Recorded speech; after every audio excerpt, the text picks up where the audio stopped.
我看，见的不是人，而是你们这些看不起人的心。好，好，说得好，好，你把那两个婆娘给我拿下！兄弟们，兄弟们，我看谁干什么？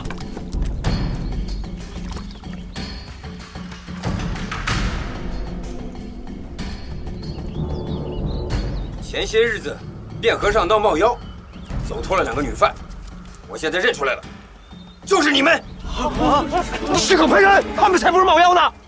上！他们勾结冒妖也是同党，都给我拿下！胡说！来吧！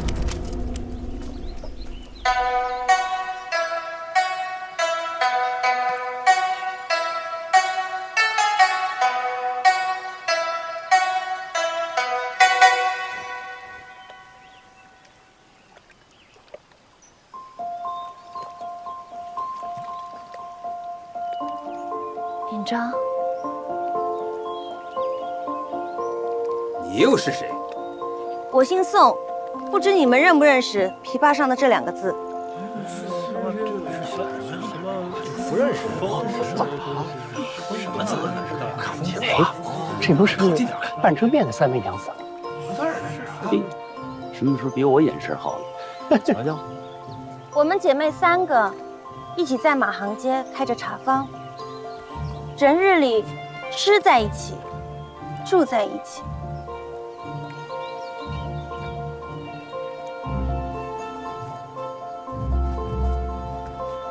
如果他们真如提点所言，是那猫妖案的反贼，非但和我脱不了干系，当初给我提着风骨2字的柯震、柯老相公，和萧青岩、萧相公一样也跑不了。提点长着一双明察秋毫的双眼，不如现在就把我们姐妹缉拿归案，我还能顺便给您指指去相府的路。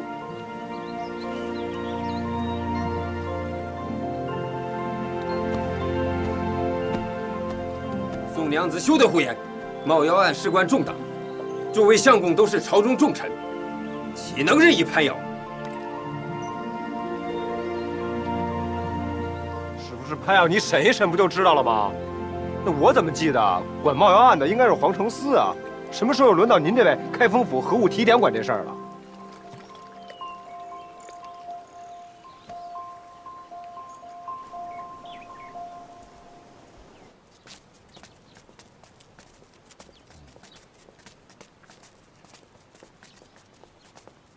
岳父大人，嗯？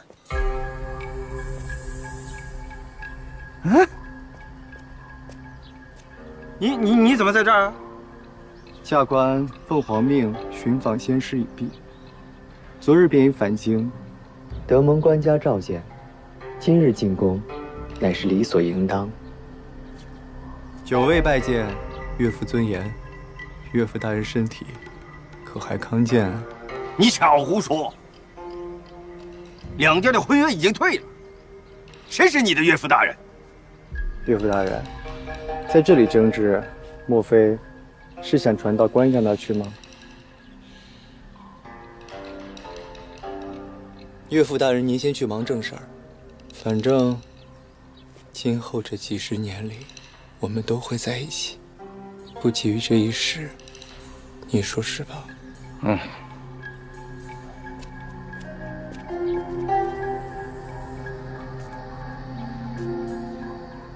嗯，哎，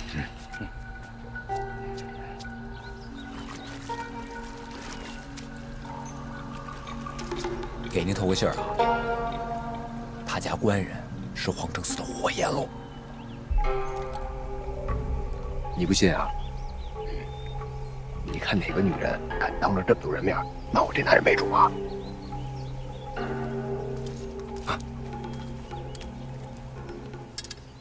三位娘子，在下多喝了2碗黄汤，犯了眼病，认错了人，还请你们大人不计小人过，在下回头便送上重礼。这小娘子高抬贵手啊！提点，您是觉得我们在故意为难吗？您向我们赔不是，是真的觉得自己有错，还是迫于高官权势不得不为之？无中生有，因怒报，是仗势欺人；高官题字，亲族裙带，也是仗势欺人。这二者之间没有分别。咱们都是东京人，喝的是汴河水，住的是开封府，遭受了这么一大场天灾，谁的心里都不好受。您心系百姓，挂念着河丁，教训池衙内这个行头2句，也是理所应当的。谁让他平时老是为非作歹，无法无天？既然背了一个横行霸道的螃蟹名，就活该被人骂是乌龟王八。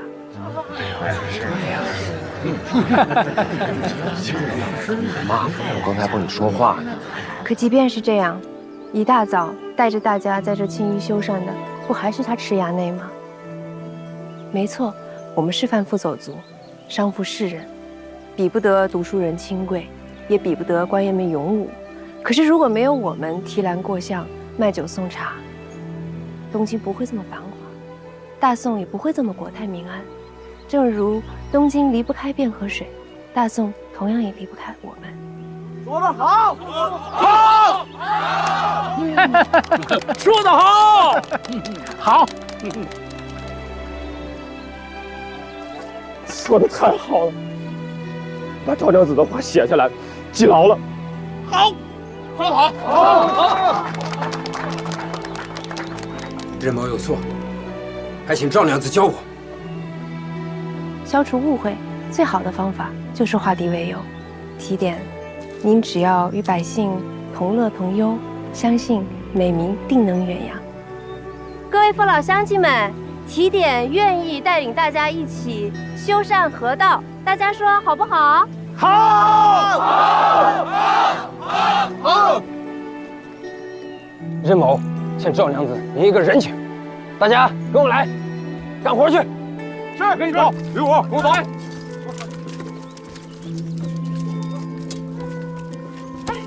胖儿姐，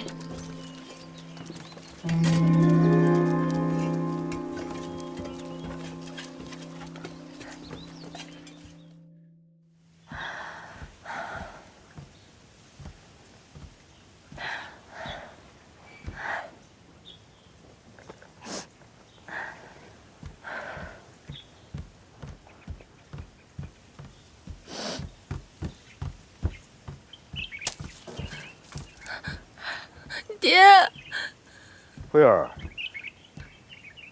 你这是怎么了？嗯？欧阳旭，他回来了。这个我知道了。他来过府上了？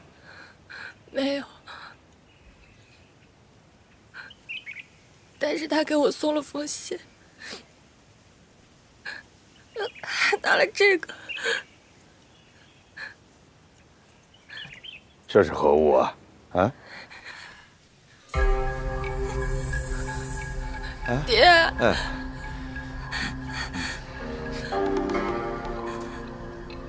辉儿，这是你送给他的？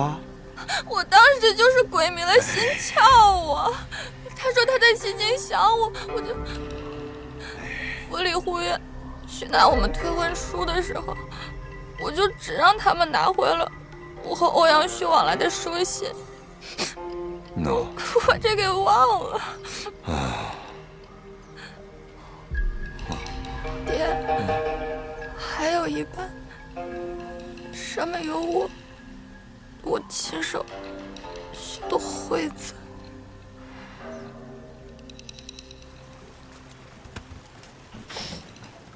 你别光顾着哭，到底发生什么了？是不是那个姓沈的欺负你？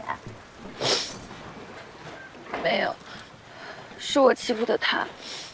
可是他骗我，把我当做物件，献给上司，帮他升官发财。什么？好在我及时逃了出来。盼儿姐，你一定要让顾建帆帮我出这口气。我和顾千帆已经完了。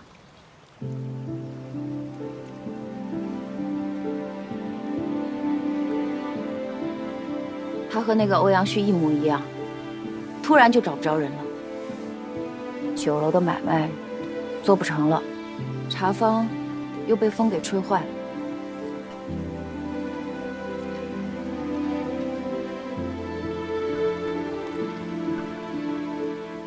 对不起，潘二姐。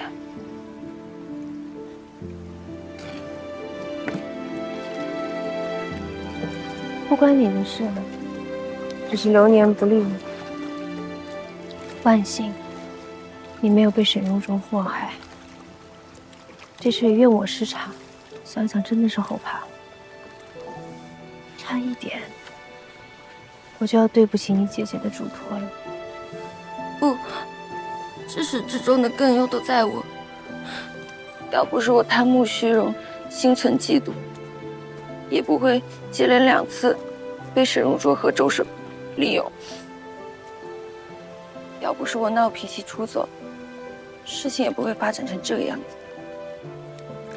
你们总劝我不要把希望寄托在别人的身上，可我却总自持才艺，总希望绿珠能玉石重，希望被人好好尊重，好好收藏，所以才会一而再的行差踏错。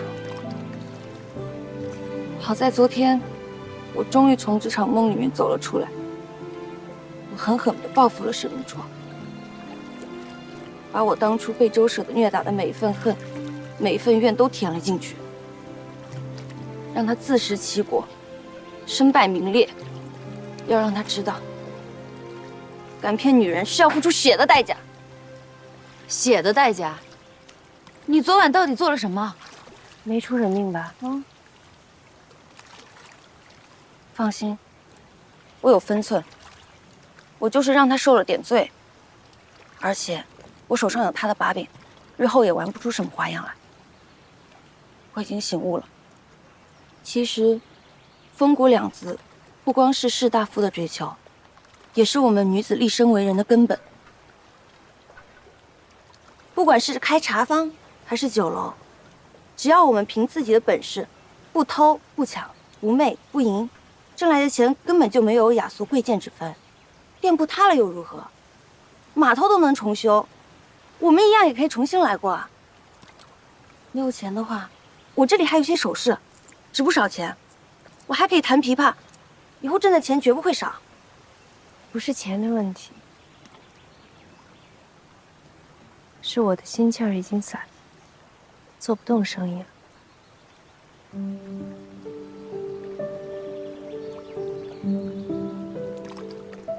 我想回钱塘。盼儿，可当初我们3个决定留在东京，最根本的原因不是顾千帆，而是因为我们不甘心吧？你可以当欧阳旭死了，为什么不能当顾千帆也死了？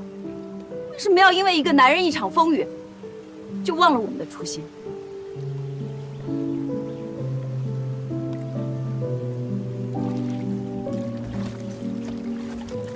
你说的对，我不甘心。那要是重新开店的话，是开茶坊还是脚店？茶坊变成现在这个样子，要修起来的话，只怕是又费时间又费钱的。没关系，有我呀，我有酒楼又有钱呀。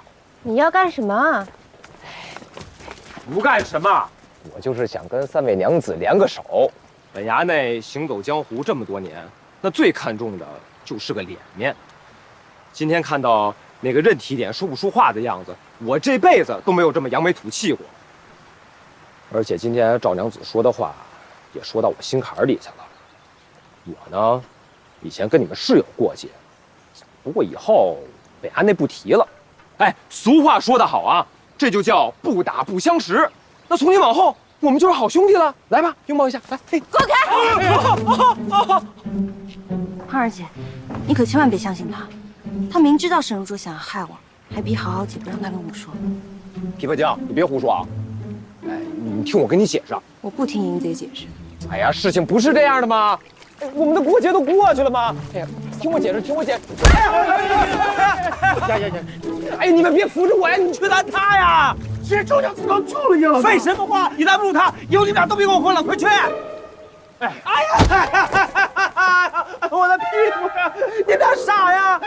下巴你们就怕？哎呀，哎呀，哎，帮帮我！帮帮我！你们俩快追呀！张娘子！哎，张娘子！好！哎，回来！别走！别走！别走！都给我围起来！张娘子！你们想干什么？尤其是他，尤其是他，来，给我支住他，支住他，支住他！哎，打了我还想跑，不让老子人多呀！石潘，你疯了吧？没疯，我就想请你们听我把话说完嘛。谁敢伤我三娘？哎！我谁呀？你，杜长风，你来捣什么乱呀？哎呀！出错了，三娘，我来保护你。你怎么来这儿啊？我去你们茶坊，我一看茶坊都塌了，地上还好多血，我以为你们出事了，我差点就以为咱们天人永隔了。你们没受伤？还有我没事儿。你刚才说什么血啊？有一罐红果饮碎了。杜长风，你有病啊！我跟他们仨说话呢，关你什么事儿啊？你看你把我打的！我看你们欺负弱女子，我路见不平。弱女子，她是弱女子，她能把你扔河里，她是弱女子。我被你们仨打成这样，我他娘的才是弱男子。我好疼啊，高四，我现在好想我娘啊！丫娘，哭不哭？你除了叫我丫娘还能干什么呀？你带我去医馆。等，这胖儿，你要是有良心的话。你就别走！哎呀！你让一让！来，让！你们俩在没事吧？看他伤得挺重的，我去看看。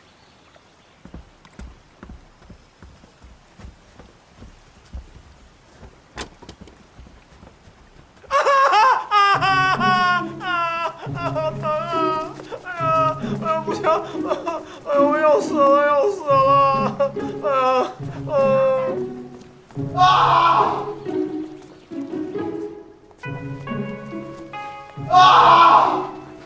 亚内，挺住啊！他不会有事儿吧？放心，祸害活1000年，他死不了。你们别担心啊，人是我砸的，他要是真死了，大不了坐牢嘛。谁担心了呀？你什么时候见过一个要死的人能嚎这么大声啊？谁让你多管闲事的？啊，我还能被他给欺负了？好歹是个进士，做任何事情之前，你能不能动动脑子呀？万一他真出了什么事儿，你10几年的苦读不就白费了？我错了，知道你担心我。谁担心你了？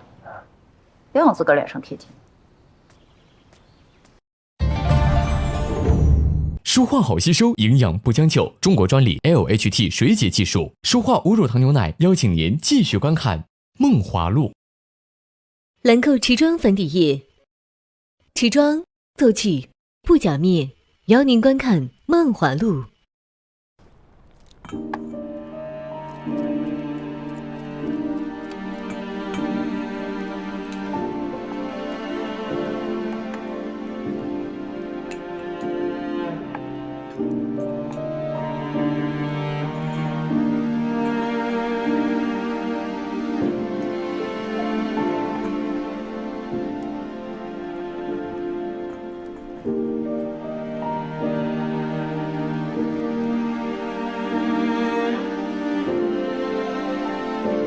呀，你可算回来了！我一接到密信就马上赶过来了。头怎么样？醒了吗？金针一直在拔血，但是还没醒。大夫说旧伤叠新伤，情况比预想的还差。会这样啊？好，先出去吧，没事。萧石相既然来过几次，昨儿硬是要把头挪走。我不明白其中的关系，但是我记得头跟萧家结过怨。所以我就借着头之前的吩咐，宁死不从。你跟头最好，现在怎么办？怎么办？我又不是大夫，我知道怎么办。哎，对了，这件事儿你有没有告诉胖儿姐？谁？就是头未过门的娘子赵胖儿。师尊还要娶娘子啊？哎呀，别废话，赵姑娘前些时日确实来找过师尊，很着急的样子。我已经差人告知了。头回京之后，赵姑娘也来过几次，但是雷都知让我们对师尊受伤的事保密，所以我让守门的给拦了。真是个榆木脑袋。这样啊，你赶紧让之前盯着茶坊的那队人过来见我。另外，再找个人回我家，去问我娘最近这段时间有没有见过胖儿姐。好。哎，这是什么呀？银刀。大夫说金针放血太慢，银刀或许有奇效，但是师尊已经失血颇多，下官不敢担这个干系。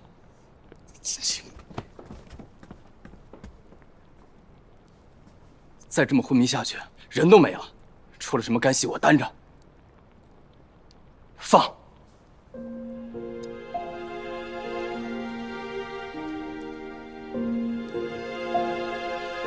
请回避。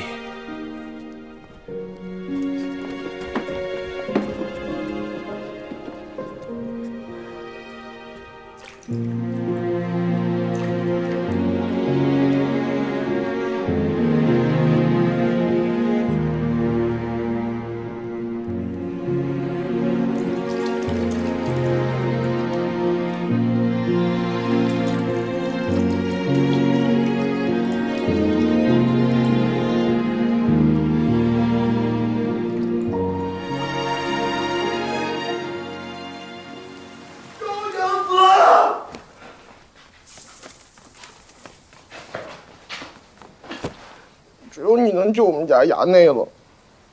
石衙内？嗯，他怎么了？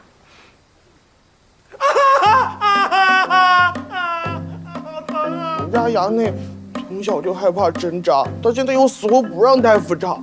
他说，除非你进去看他，他就让大夫扎。娘子，你我去。哎，啊，那啊，你娘子，他让你去。好疼啊！哎呀，不行！哎呀，我要死了，要死了！哎呀，你只要让大夫施针，就死不了。那临死之前，你能不能听我把话说完呀？说吧。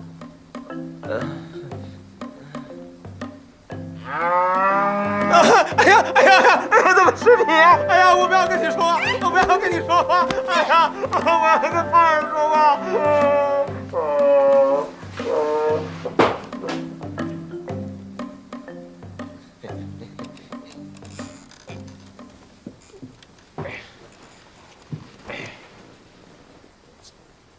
我知道，曾经呢，有很多的误会。可你刚才不是也说了吗？消除误会，最好的办法莫过于化敌为友。哎，做人言行要一致啊，对不对？继续。我刚才说想找你们合作，我不是在开玩笑。你也知道，我是东京12行的总行长啊！可我平生呢，有一大恨。就是在酒楼行会里面，我排不上字号。我手里真的有一间酒楼，叫永安楼。平时除了生意不好，其他的都挺好的。所以不管往行会里面砸多少钱，那些正店的东家掌柜也不待见我。那最可气的，那每年过年祭灶头，他们居然都不让我上桌。每回我一想起这事儿，我就恨得我连输10几把牌。哎呀！原来呢，我没遇见你们之前，我的眼前是一片黑暗。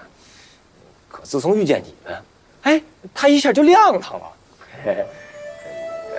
其实三娘姐的手艺，和尹张妹子的琵琶，我以前早就服了。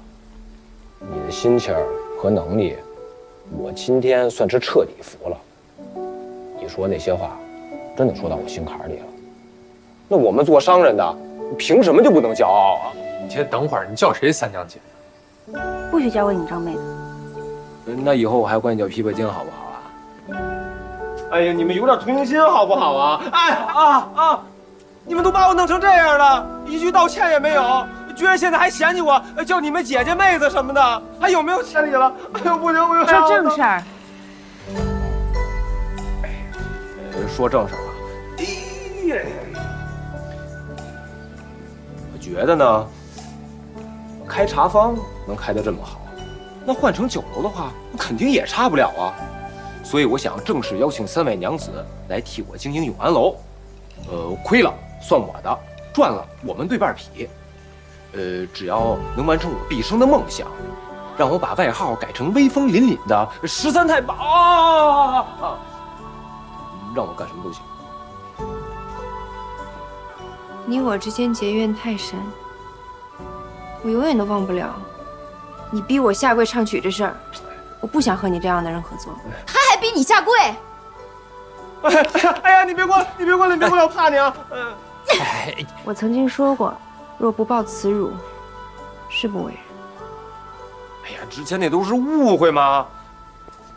那你家顾千帆，那之前还把我扔出去了呢，这算什么呀？哎，我没说完呢。哎呀，等我！哎呀，快给我摘了呀！快给我摘了，快盖了！你摘这么多干嘛呀？我要杀了呀！快来了！3位娘子。3位娘子，听我说，3位娘子，等。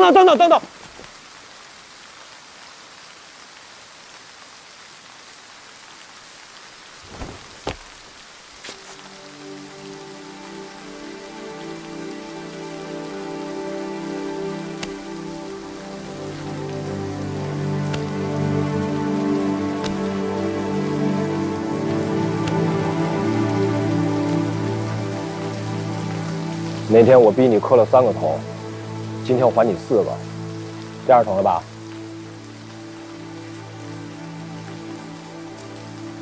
赵娘子，我是真心的，我都当着这么多人面给你道歉了，这样的诚意还不够吗？你相信我好不好？那这样，只要你愿意当永安楼的掌柜，我保证，以后给你请上180个貌赛潘安的小厮，我让他天天跟着你，给你捶背，给你倒茶。保管顾千帆看了以后，就算他气死了，他也能气活过来，好不好啊？3位娘子，就算我求你们了，别回钱塘了，好不好啊？钱塘，这是要回钱塘？他们要回钱塘，我亲耳听见的，真的，他们要回钱塘，真的。不行，绝对不行啊，绝对不行！你凭什么说不行啊？关你什么事儿啊？因为你说呀，因为宋娘子的月姬在教坊，不能随便迁出境外。但他们都要走了，就留宋娘子一个人在东京啊，也不合适啊。说得好，就冲你这几句话，刚才我这一棍子也算是挨直了。3位娘子，就算不看在我重伤未愈的面子上，也看在长风他一片真情的份上，留下来好不好啊？四娘姐，你胡说什么？什么一片真情啊？没，你们还没公布啊？不好意思啊。是这样啊，是我跟长风兄，我们俩一片真情。我们虽然不是亲兄弟，但是我们胜似亲兄弟，是不是啊？我跟盘弟一见如故啊，不打不相识啊，不打不相识。你们都别吵了。三娘，你怎么看？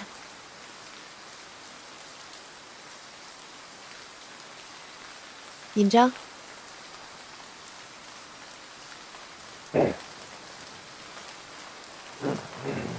真的像你说的，亏了算你的，赢了对半劈。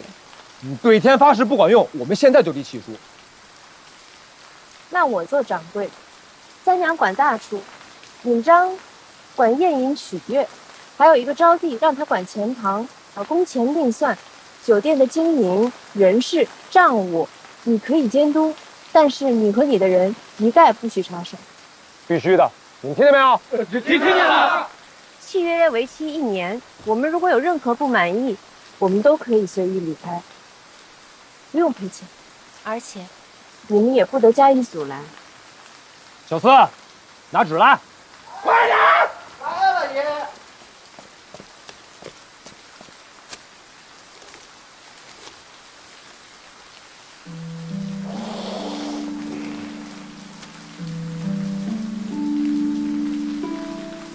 走，手艺我按好了，契约书你自己写吧，这样的诚意也足够了吧？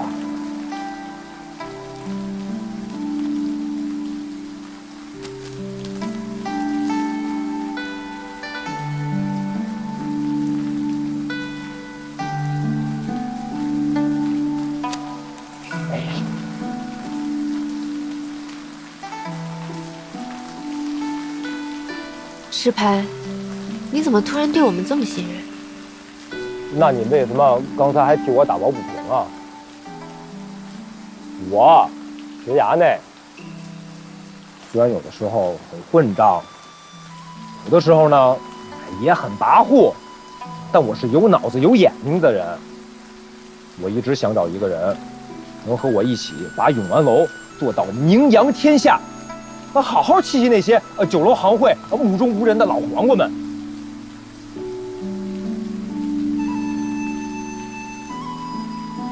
三位娘子，你们愿意吗？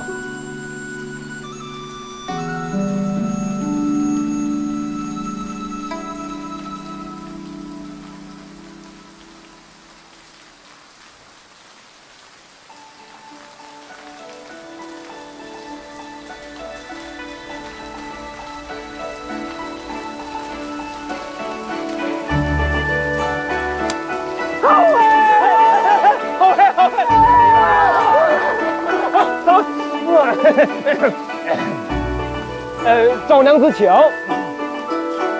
走。孙娘子请，宋娘子也请。来，我正式宣布一下啊，从今往后，这就是我们的大掌柜、二掌柜和三掌柜，以后都给我敬着点，听见没有？听见了。给我喊：3位掌柜娘子万福！3位掌柜娘子万福！嘿嘿嘿。怎么样，排名够大吧？我就一个问题，你说，这永安楼它在哪儿？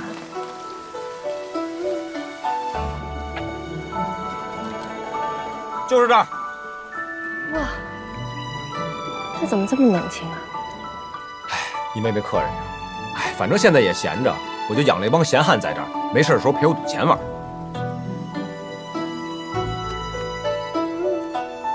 看什么看？我在想，豪豪姐当初怎么看上你的？就你这样，也能当上那么多行当的总行头。我有能耐不行吗？我做生意赌钱2不误不行吗？哎，咱们先说好了啊，我跟张好好的事已经翻篇了。你要是再提张好好的话，我就在你面前提沈如。你敢？我不敢了，不敢了。你现在敢呲到我了？谁刚来东京那会儿还哭着喊着啊“衙内饶命，衙内饶命”来着？你别忘了，咱们刚签了契书，我这永安楼的3掌柜随时可以亏我们的钱，是不是啊，12少？别这么叫我！哎，你快点到前面带路。哦，这边去。你的前面。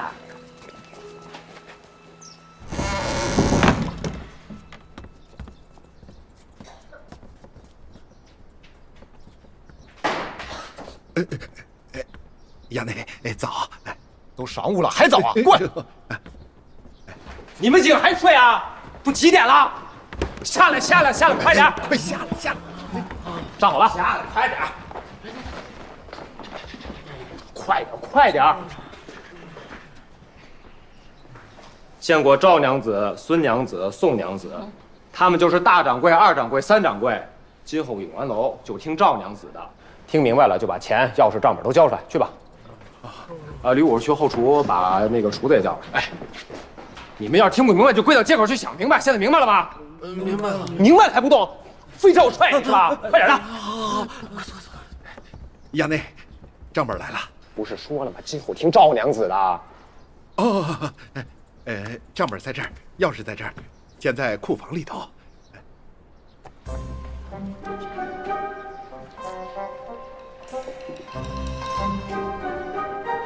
没有做4注，记得都是流水账。这儿的客人每天大概有多少？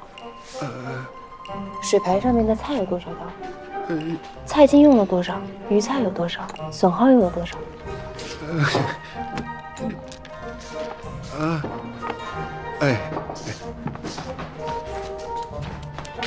后厨来了。你往后厨啊？后面有几个灶眼啊？几个红案，几个白案？这是。想老自己去看吧。这边。乔姐妹，本衙内请的几个掌柜娘子，个个有门路。衙内高明，这么一来，咱们永安楼老三有戏了。谁能带我去东阁看一眼？东阁，东阁在这边。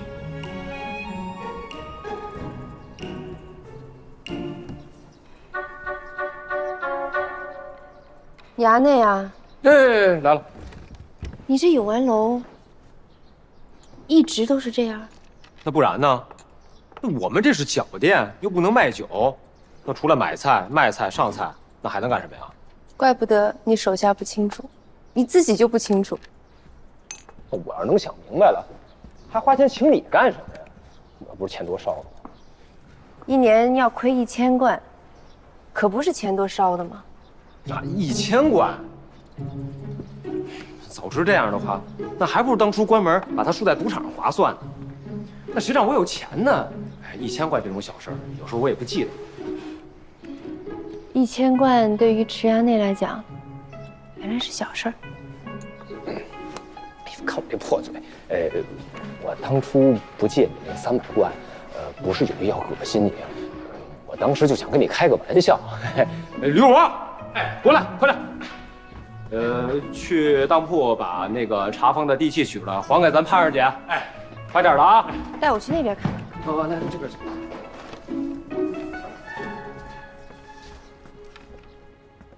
我嫁他，爹，你没说错吧？没说错啊，当初哭着嚷着，非他不嫁的是你，现在作茧之父也是你。如果你当初早日听了父亲的劝，早清醒，早谨慎，今日何至于此啊？现在也不迟，大不了我跟他拼了，一命抵一命。糊涂！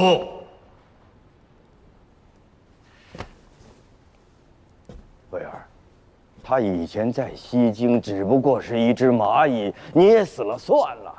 可如今呢，他是翰林了，自然是有所防备呀。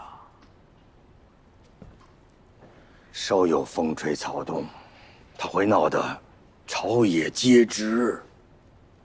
难道你还怕他一个芝麻小官不成？我怕他，我是怕他身后的人呐。哎呀，我知道这个事儿你受委屈了，可你想想，自古以来，女子的婚事有几件是如意的？爹会给你多3成的陪嫁。我不是这个意思。既然欧阳旭现在已经颇有城府，那咱就让他赢了这一局啊！他以后会对你好好的。至于以前，就把他忘了吧。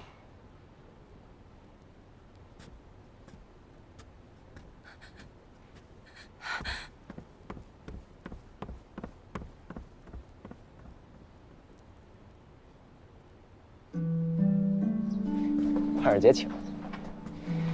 望月楼的事儿我已经听说了，我帮你出气，揍那混账一个花开百红，行不行？你老就别生气了。你说谁老？哦，我老。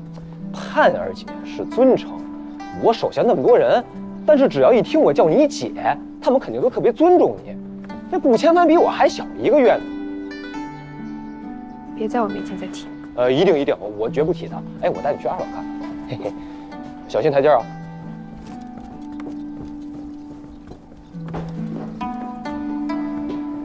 这原本是一处小瓦子，老板折了钱卖给我的，我后来才改成了酒楼。可我连酒楼都弄不明白，要是换成原来的瓦子，你肯定就更没戏了。结果就这么一直抛着，你看看这木头都朽了。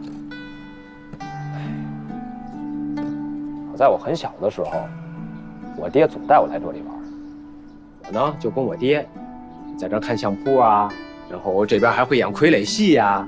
那个时候人特别的多，尤其是晚上，这些灯你都亮起来啊，楼上楼下密密麻麻的，哪儿都是人。我呢，我就坐在这儿，吃点瓜子啊，吃点果子呀，跟顾谦。跟邻居家的孩子逗摩呵乐玩，一玩就是一晚上，你别提多高兴。我心里也有这么个地方。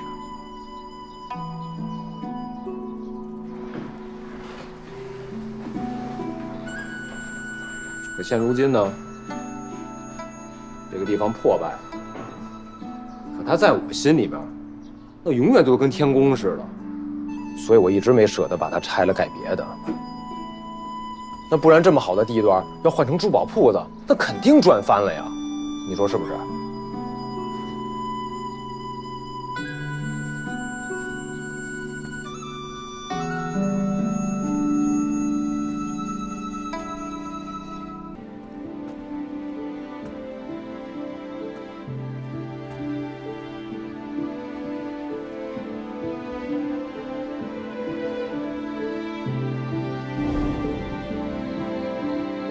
你知道，我之前做过歌妓，小时候着实吃过不少苦。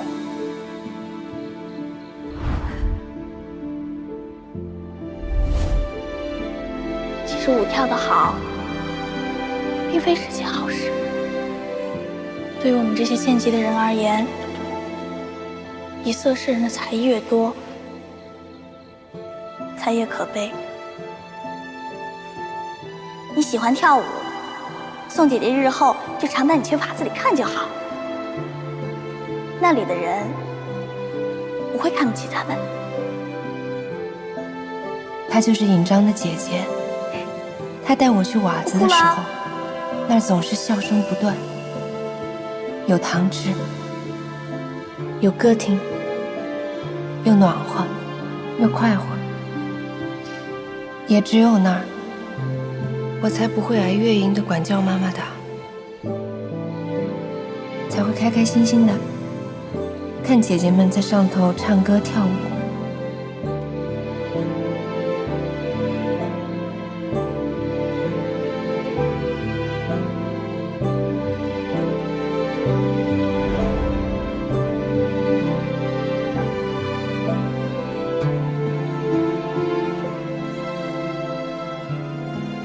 虽然当歌妓那10年是我最不堪回首的往事，但是瓦子对我而言仍然是一段美好的回忆。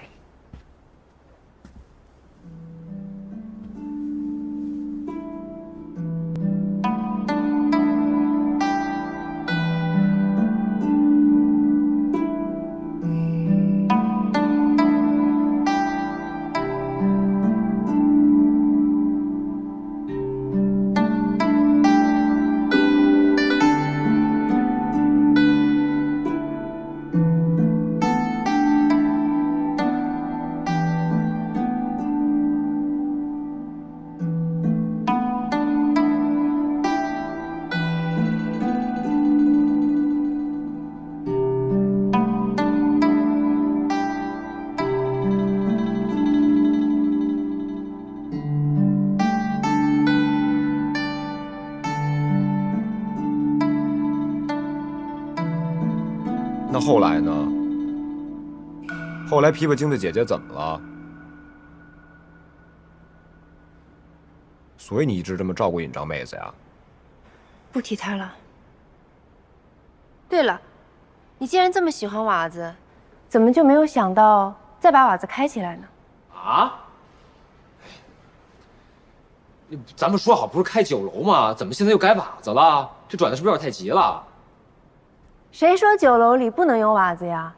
哎，当然不能了，酒楼行会是不会同意的。那瓦子是下等人去的地方，那开在酒楼里面多跌份子呀！酒楼行会的人是律法吗？你服他们管吗？他们管得着你吗？谁说瓦子是下等人去的地方？是那些觉得商人低贱的人吗？哎，你说的对哎！我是涂鱼行和菜行的行头啊！哎，只有他们求我的份儿，哪有我求他们的份儿啊？我虽然之前只开过茶坊，但是我在钱塘最大的酒楼和云楼待过整整3年，所以我知道，一个酒楼要开好，靠的是什么？靠的什么呀？味道好，菜色香。那是最基本的。佛经里面不是说吗？一个人感知世界，靠的是眼耳鼻舌身意，色声香味触法。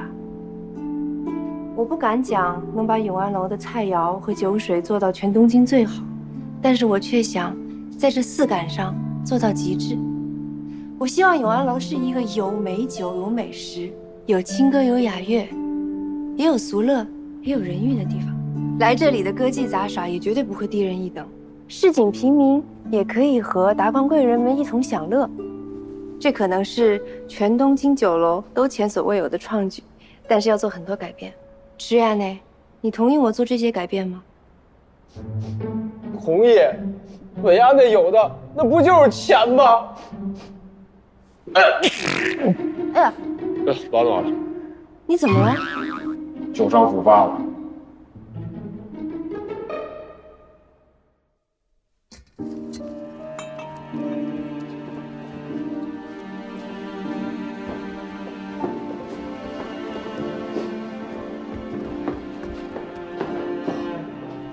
桃，大夫，这淤血不是已经放出去吗？人怎么还不醒啊？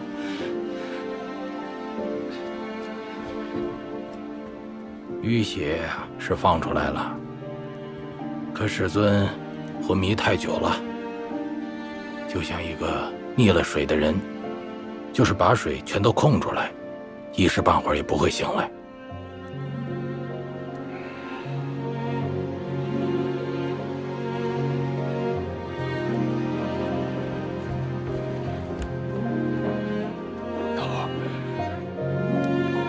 醒醒了，桃儿！马二姐那边出事了，桃儿！马二姐出事了，桃儿，你快点醒醒啊！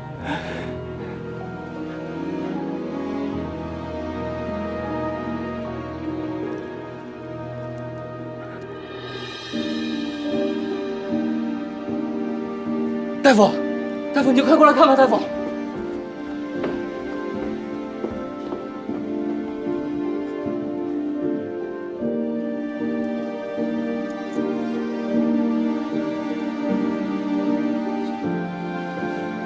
二姐被骗了，尹长姐那儿也出事了，这。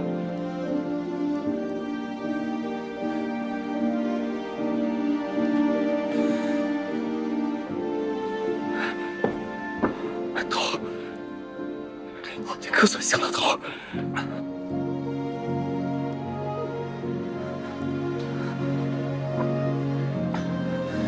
怎么样了？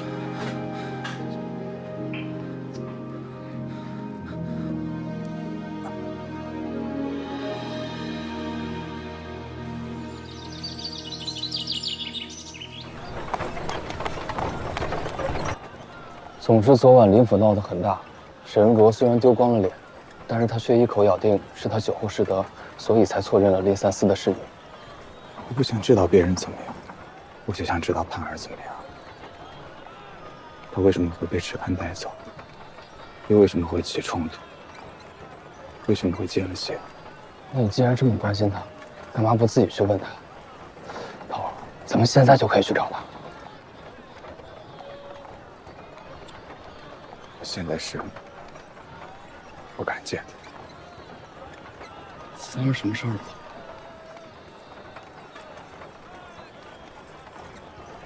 我跟他应该是不会真情。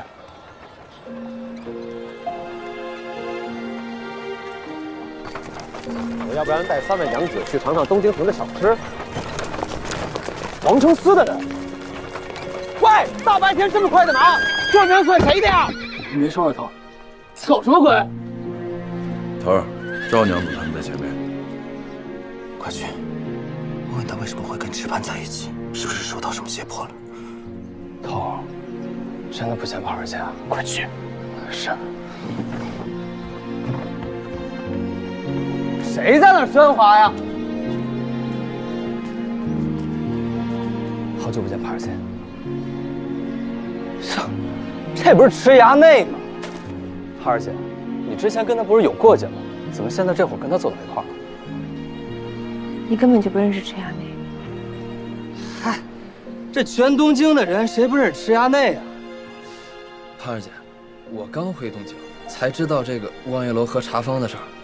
你还好吧？招娣呢？怎么没看见他？你是自己想问，还是替别人问的？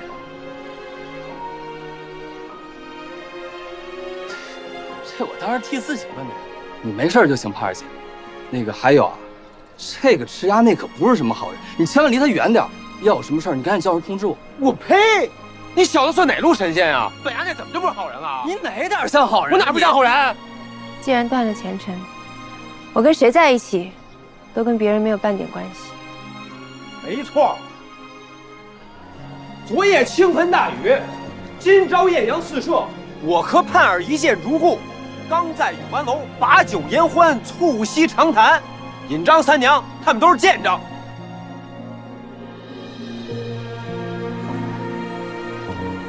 高娘子，是不是累了？旁边这个绸缎铺也是我开的，你进去坐坐。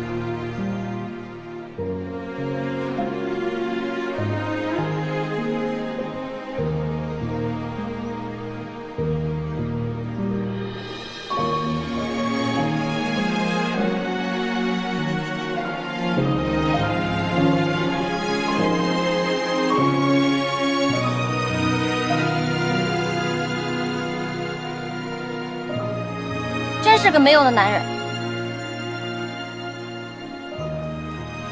池衙内，一会儿啊，你准备个火盆，让盼儿跨一跨，去去霉气。旧的不去，新的不来，听见了吗？你别说。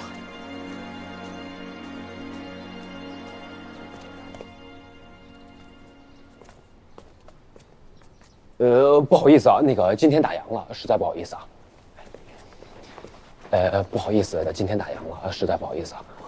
你也赶紧走吧，快点，快！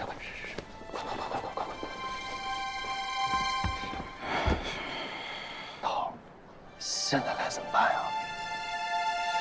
回去吧，可以了。哎，我知道他没事，我就放心了。快走。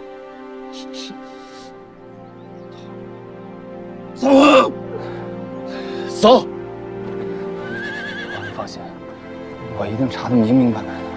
你别急，你刚醒，身子还虚着呢，你可千万不能再有什么事儿。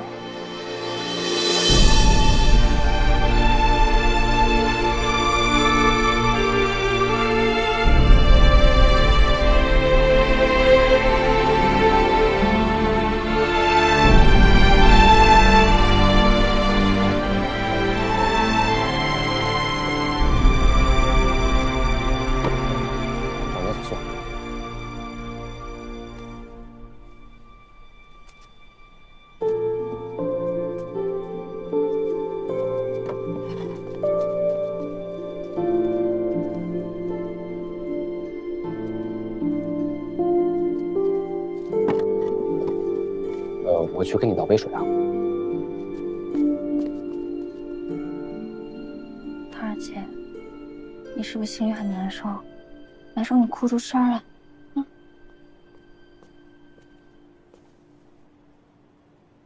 这杀千刀的顾千帆，还真是个火焰落。他这是想要盼儿的命啊！没关系，看我的。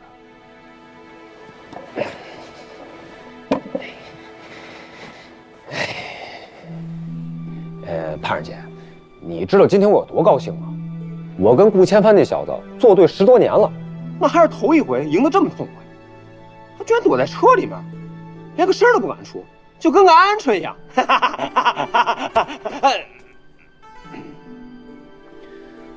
哎，我做了一个慎重的决定，为了能让他继续这么糟心，要不然索性你就跟我好了算了。以后每天我们花前月下，恩爱，气死他，好不好？你看他都能打我了，没事了，我还记错了。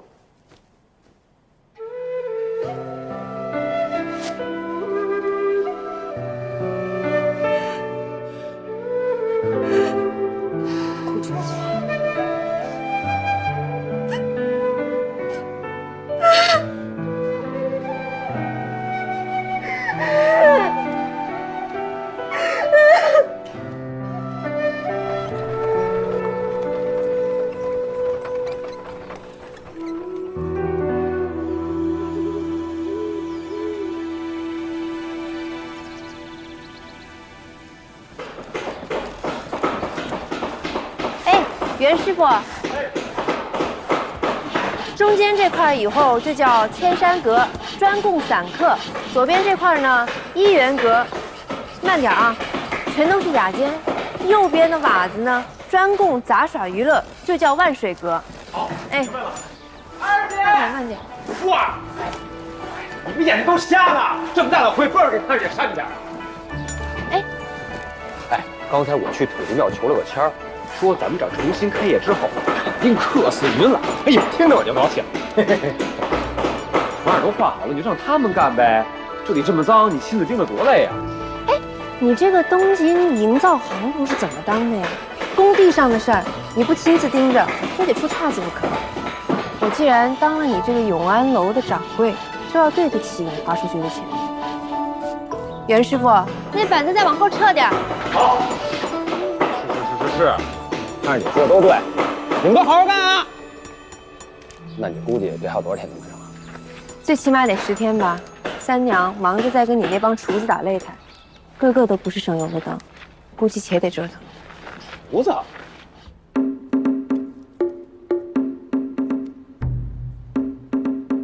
行了，你们别跟我说什么女人不能当大厨，咱们手艺上见真章。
不服的呢，就跟我比一比；服气的呢，就站到这边来。每个人煎一道鸡子，让我尝尝味道。我满意了呢，才可以留下来；不满意，就请另谋高就。对了，留下来的人工钱可以加2成。赶紧走啊！日后清平2奖没吩咐。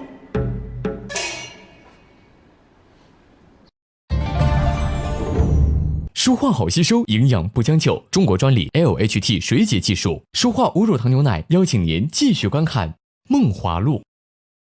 兰蔻持妆粉底液，持妆奏气不假面，邀您观看《梦华录》。以后不是你那帮厨子，是咱们的厨子。衙内啊，你这风月场上的做派能不能稍微收一收？你这样还在想着怎么让雅间更雅？你这3、5不时来这么一出，文人墨客可不都避之不及啊！潘二姐说的，我一定改。各位，闭店休整后重新开业，正所谓迎门飞九韵，就展会新风。还望列位贤达御旨亲临。论猪鼻子插葱装大象，那全东京城谁比得了本衙内呀？袁师傅，我说对不对？对对对，衙内，您说什么便是什么。谢谢啊。嘿嘿。哎，盼儿姐，哎，盼儿姐，你别走，我还没说完呢。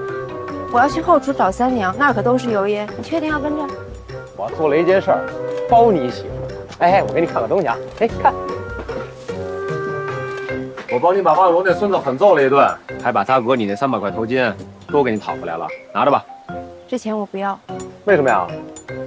按契约，我们违约，他们就应该扣这300块，不是我的钱，我1分都不要。你还给他们吧。哦。不过你帮我揍他们一顿，我很是感激。真的啊？哎，那你请我喝酒啊？啊不，我要吃你做的果子。你们茶坊的果子，我到现在还没尝过几个。果子是三娘做的，我不会。那你就给我点个茶，我想看你弄那个茶百戏。衙内啊，你能不能别突然对我这么亲近啊？毕竟3天之前，你还是我全东京最痛恨的人之一。哦。那天我看你那顾千帆伤得那么深，你才变着法的想让你高兴呢。那谁年轻的时候没爱上过1、2个混账啊？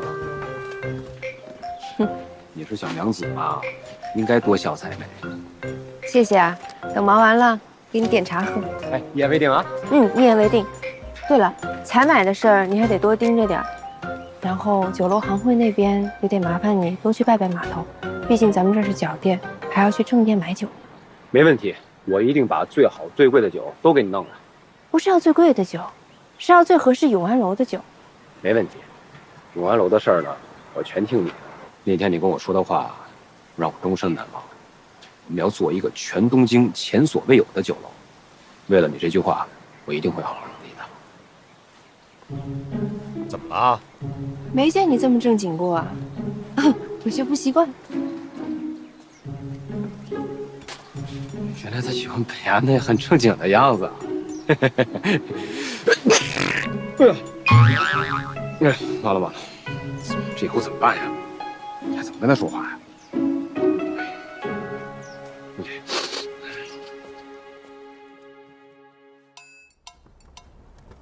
哇，这里实在是太漂亮了！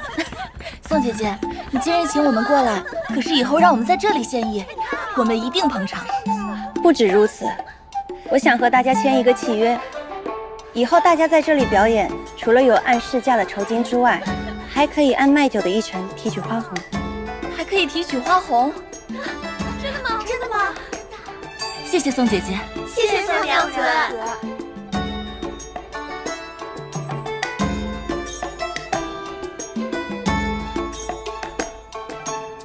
各位都是这儿的老人，以后永安楼还需多多仰仗各位。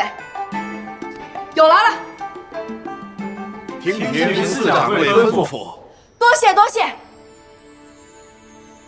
你要嫁人了，恭喜你。没什么好恭喜的，因为我要嫁的还是欧阳旭。欧阳旭从西京回来了，他讨了齐中城的欢心，升了官，又拿住了我的私隐做把柄，所以我爹就决定让我再嫁的。你爹怎么能这样啊？这可是你的终身大事啊，怎么能随意被人拿捏？欧阳旭现在就是一条冷静的毒蛇，他既然已经报复了我，也一定会找上你。赵娘子，你一定要小心。打扰了，打扰了，门都关着呢。欧阳关打不在，我就打道回府，我就看看。不用看，我就看看，我真的我就看看。你看，这不在这儿呢吗？骗我！他是说你不在家啊？下去吧。杜兄何必跟个下人一般见识呢？你什么时候回京的？怎么都不告诉我呀？官家召见得急，又刚复新职，还没时间前去拜会。杜兄还请多多包涵。哦，对了，还要多谢杜兄在我离京时对家仆的照顾。我回来一看，刘叔的腿已经好的差不多了。我替你照顾房宅老仆，是因为把你当朋友。你呢？啊，你回京不告诉我，升官不告诉我，现在连在不在家都不说实话。杜兄是来兴师问罪的吗？倒也不是兴师问罪，我就是听说你又要跟那高小娘子成亲，你不信你跟我说高小娘子派人到西京对你多加折磨吗？这哪是结亲啊，这是结仇啊！你要三思呀。只怕杜兄担心的不是我，而是孙三娘吧。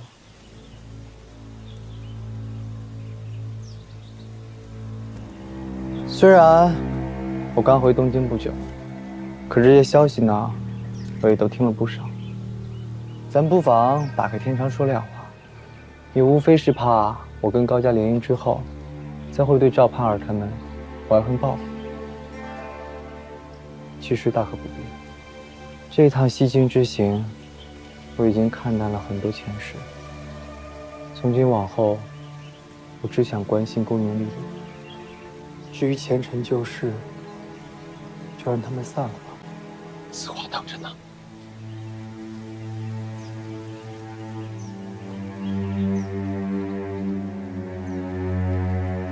杜兄，请看，这是我在寻访报一仙师时跌下山崖所受的伤。当时是人间五月，可终南山上却是白雪皑。人生的际遇，有时候就是这么奇妙。也许等杜兄跟我有了相同的经历之后，便会知我所言是真是假。那就好，保重啊。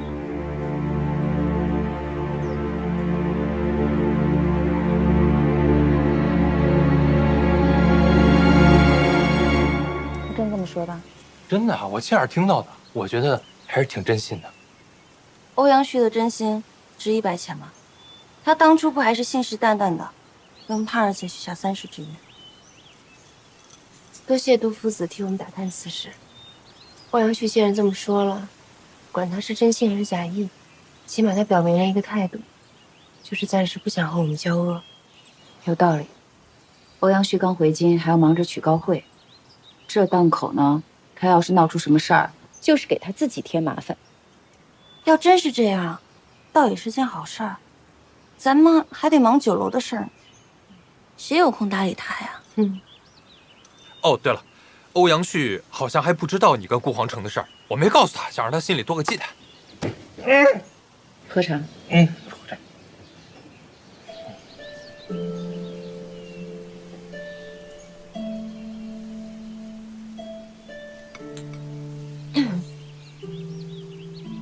咱们还有茶铺的事要忙，那我们先告辞了。三娘，走。哎，你们先去，我收完衣服就来。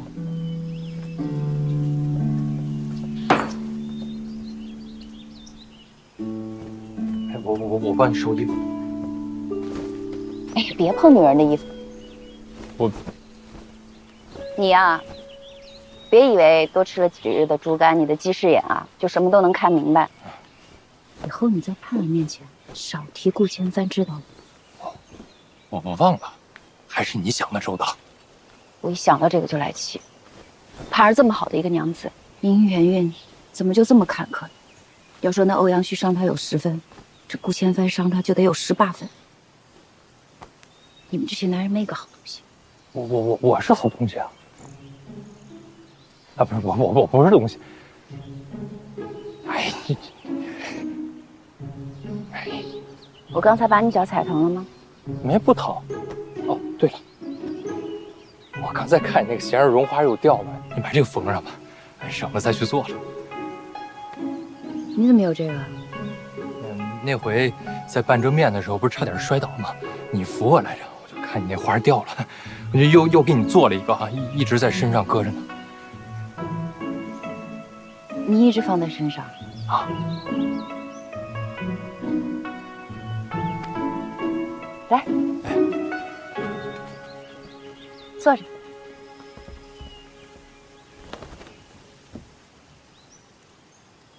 杜长风，我直说了啊，我看上你了。啊？我这人性子急，说话呢也不喜欢藏着掖着，也不爱害臊。我看你啊，跟在我身边磨了几十日，也不敢直说，我就怕你这脑子不清楚，不明白。我索性啊，就直接问了。现在我看上你，你想不想跟我好？想。你想跟我怎么个好法？就是两个人一块过日子那种好。那你得想清楚了。要是这种好法，你就得明媒正娶我这个连孩子都10几岁了的杀猪婆，否则我恕不奉陪。你懂不懂？懂。那你认认真真想清楚啊！我30了，被休过，还有个孩子，脾气也不大好。但我可不希望你是因为光棍的时间久了，想随便找个人跟你凑合过日子。还有啊，我是个厨娘，是个商妇。你们读书人不是最在意这个了吗？你要是娶了我，你怕不怕别人说闲话？不怕。你当时给我扔河里，我都没怕。难道我还能怕你在永安楼干活啊？商妇怎么了？那我还是个没有正职的官呢，啊！然后我还胆小怕事，我遇见事我还哆嗦，我还什么？说。可气。我命硬，我不怕。哎呀，那就好，那就好，吓死我！我就图你人美心善，也知道心疼人。行了行了，你都说了自己那么多不是，那你跟我说说，我为什么要嫁给你啊？我嫁给你有什么好处？你不用照顾公婆。为什么？我父母走得早。哦。不打紧的，不打紧的。然后我也不会存私房钱，我这种性格也不会在外边沾花惹草的。哦，最关键的是，你不是成亲的时候想要带凤冠披霞帔吗？你嫁给我就行了。8品以上的官员成亲的时候新娘子是按郡县品级穿戴的。想想，你可真是想得挺明白的。我就是茶壶里边装元宵，肚里都有数，就是说不出来。还是三娘好，你给我一梳理，我就都明白了。然后我本来还琢磨着怎么跟你开口呢，没想到还是你主动，你先说。三娘，真好啊，真好。我什么时候可以让媒人去提亲啊？那你等我先忙完永安楼的事儿吧。到时候东京街市肯定是一片血雨腥风的。反正我把你这块弄明白了，就没有什么杂事分心了。哎呀，你不着急，我着急呀，三娘。哎呀，三娘。哎呦，我手重了，真不好意思。没事没事，我手太重。哎呦，你往这边来点，你往这边来。你别踩我裙子！我没踩。哎呦呦！你干什么呢？我爱戴呢，我爱戴呢，我爱戴就。我也是在帮他找爱戴呢，怎么就找不着啊？你先。你不是说还有急事吗？你着急走吗？对，我先去。不是那边，路在这边。招弟儿，你帮忙送一下杜夫子啊，在巷口给他找个马车。三娘姐，豆沙炊饼，封口费。行，快走。那边，这边。哎呀，就是那边。对了，下边。我。哎呀。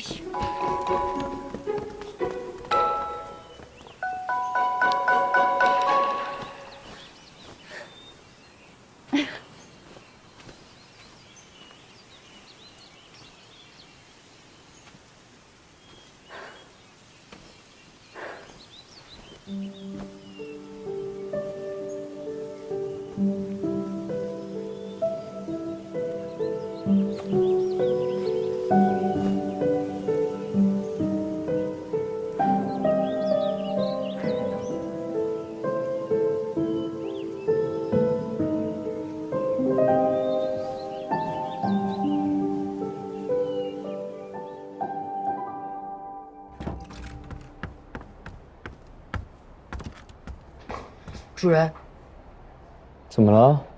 我在东乡打坐。您知道我是练过新田功的，结果入境了之后，就听到外头树上有动静，该不会是高家又要对您？不是高家，是皇城司。皇城司。皇城司顾千帆担心我对付他的宝贝赵盼儿，所以派了人来监视我。有什么奇怪的？反正他们只会待在院子的外围，不会闯进屋里来。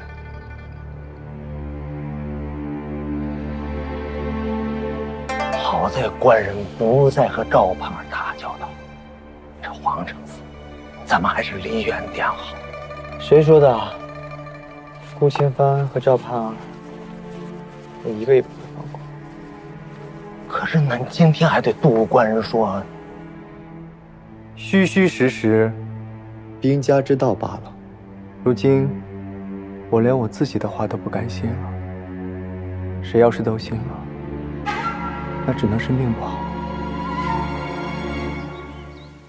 你怎么来了？是顾千帆让你来的。他没脸见盼儿姐，又担心盼儿姐，所以自己不敢来，就派你来当二包山。我走了这么久，你还好吗？我好不好关你什么事？那天你娘的事儿是我错了，我也出了京之后才想明白，每个人的前尘往事有所不同，我不该拿我的喜好去要求你，对不住。你别，我就是个小丫头片子，我可受不住您陈大都头行此番大礼。招娣，其实我走的这些天，每天都在想你，你就不能好好跟我说话吗？不能，我跟着我们家盼儿姐，你跟着你顾头，咱们俩水火不容。那他俩是他俩，咱俩是咱俩。何况我们顾头也想盼儿姐来着，只不过前段时间因为北地使臣的事儿，他受了重伤，刚醒来没多久，今天还在吐血呢，所以实在没办法过来。反正啊，那个池丫那不是什么好人，你们千万得小心点。再不是好人，也比你们顾头强。我只知道，他是个临阵脱逃，连句话都没有留下的人，害得盼儿姐还得给人家跪下来，求人家借钱，才度过了这个坎儿。跪下，这中间肯定出了什么岔子。前阵子我们头还让我帮他卖了2束庄子去筹钱，怎么会故意不给盼儿姐呢？何况我们头也不是故意不见盼儿姐的，只不过这个事情事关北地使臣的国家大事，这朝廷下了封口令，不允许我们往外说。还有，我们头现在病得厉害，天天都在喝药。喝药很了不起吗？盼儿姐也喝药，她每天都得喝蝉蜕汤才能睡得着觉。什么想来不能来呢？她要是真有心，就托你给盼儿姐带句话，说她很忙，说她不方便，这很难吗？反正说破了天，她顾千帆也是个不敢露脸的孬种。不是，其实昨天晚上我们头偷偷来见盼儿姐了。昨天？是真的。还有啊，欧阳旭的事儿你不用担心。自打欧阳旭进京以来，我们头就已经派人盯着了。他要敢为难你们，不会有他好果子吃的。还有，这个是我自己亲手做的，你拿着吧。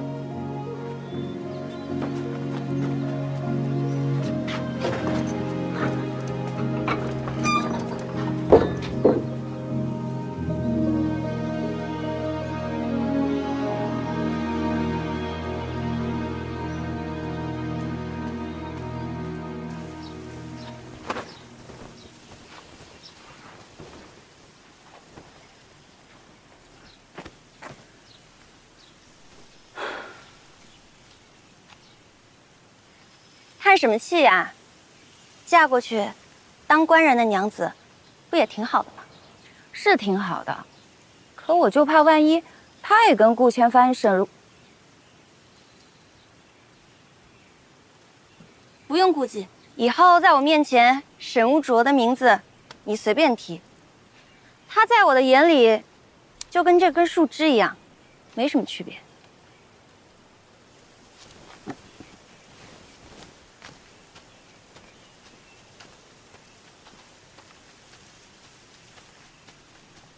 哎，那天之后，他没再找过你啊？有窃节书在手里，他敢。那天素娘来找我的时候，也和我说了不少的新闻呢。现在到处都在传他跟林三思的侍女不清不楚，被我给发现了。结果我一气之下就拿琵琶砸断了他的手指。他的手指真的断了？断了。不过，不是我弄断的，而是林三思。码头的事儿，我出了好大的风头，人人都在夸我有风骨。林三思不敢对付我，就只能对付沈如灼了。我现在算是明白了，男人啊，不过就是个乐子，没事的时候解解闷，逗逗乐，可别想着什么天长地久。所以三娘姐啊，你要是喜欢杜夫子的话，你想嫁就嫁呗，大不了以后烦了再跟他和离也行啊。反正他长得也不赖，也不吃亏啊。长得不赖吗？哎呀，谁说我喜欢他了？难不成是我喜欢他呀？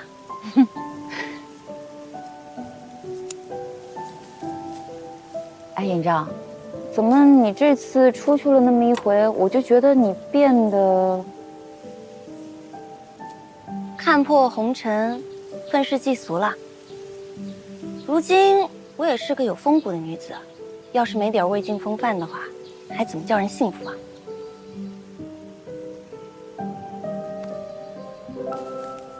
行了，我也得去琢磨几道新的菜式了。哎，那几道菜的名字，你帮我起啊。放心吧，晚金西域、悲风气月，这些名字你现在要多少有多少。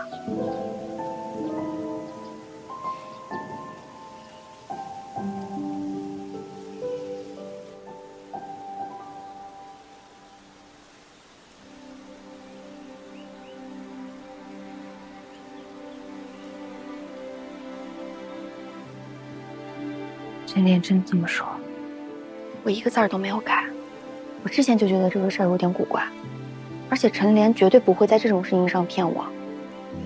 可能真的是因为北地之城的事儿，所以黄承思才对你守口如瓶，不告诉你任何他的消息。可那天他就在车里，他为什么不肯下车见我？